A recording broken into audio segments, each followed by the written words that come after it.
Welcome to Demon of the Week, and it's now August, so this month we're going to be looking at Os, Amy, Aureus, and Vapula.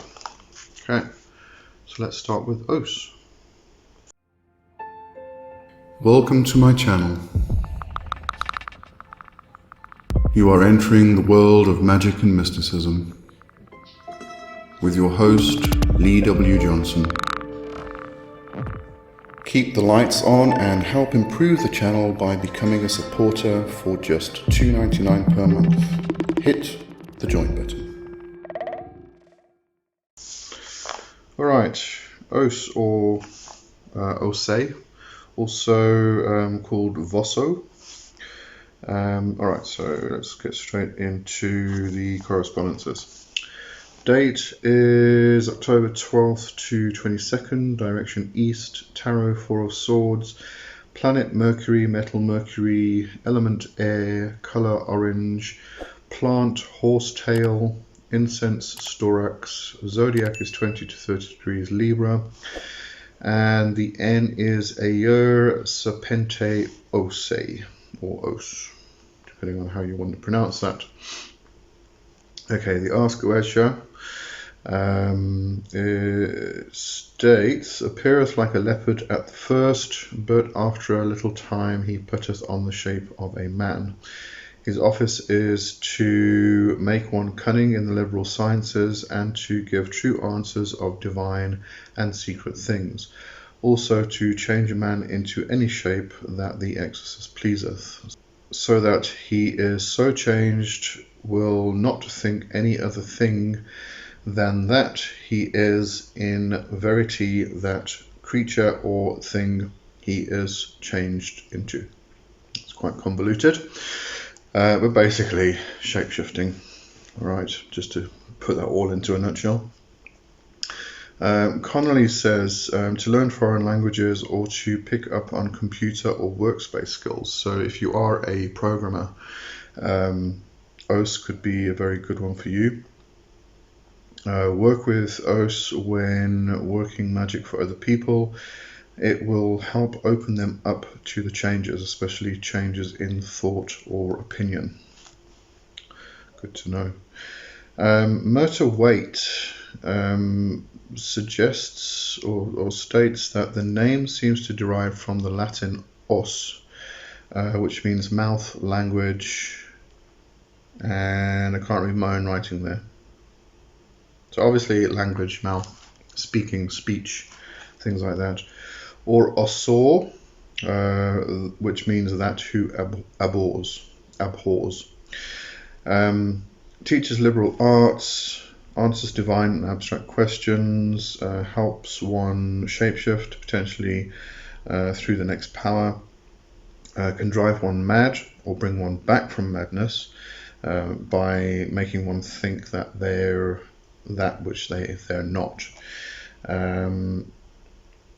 Also notes that people who goes on to state this is a question she actually asked Os, people who should contact Os compared to people who should not contact Os. This is actually very much in line with those who use hallucinogenic plants or psychoactive, psychotropic substances in order to get into trance or work with the spirits or something like that. So if you are one of those, bear this in mind. This is one of those spirits that you should not work with if you are going to be using hallucinogenic substances. People who should contact Os, intelligent enough to think for themselves, question the info being given, have a strong will, and are not currently on any psychoactive substances. People who should not contact Os, opposite of that, ungrounded and using hallucinogenics. Os did state to her, tell them that during that trip I will be their worst nightmare. So if you do use psychotropic, hallucinogenic substances to get into those trance states in order to work with spirits, just be careful when working with Os. So the Goetia ritual goes into the symbolism of the leopard, which is an image projecting cruelty, ferocity, aggression, with the leopard's spots resembling eyes that are forever watching. Duplicity is its nature. All right. Not sure what leopards. I mean, I've worked with a leopard on a spiritual level, and I love leopard and jaguar as well. Working with that energy is quite interesting, quite powerful. So, you know, the symbolism obviously comes from. I mean, you know, you've got to remember when it comes to particular symbolism, it is not just personal or based in personal interpretation, but also cultural interpretation, and it's the same with dream interpretation. The best approach is to start compiling your own interpretations of things, and then later on go back over them, because our personal interpretation of symbolism changes over time.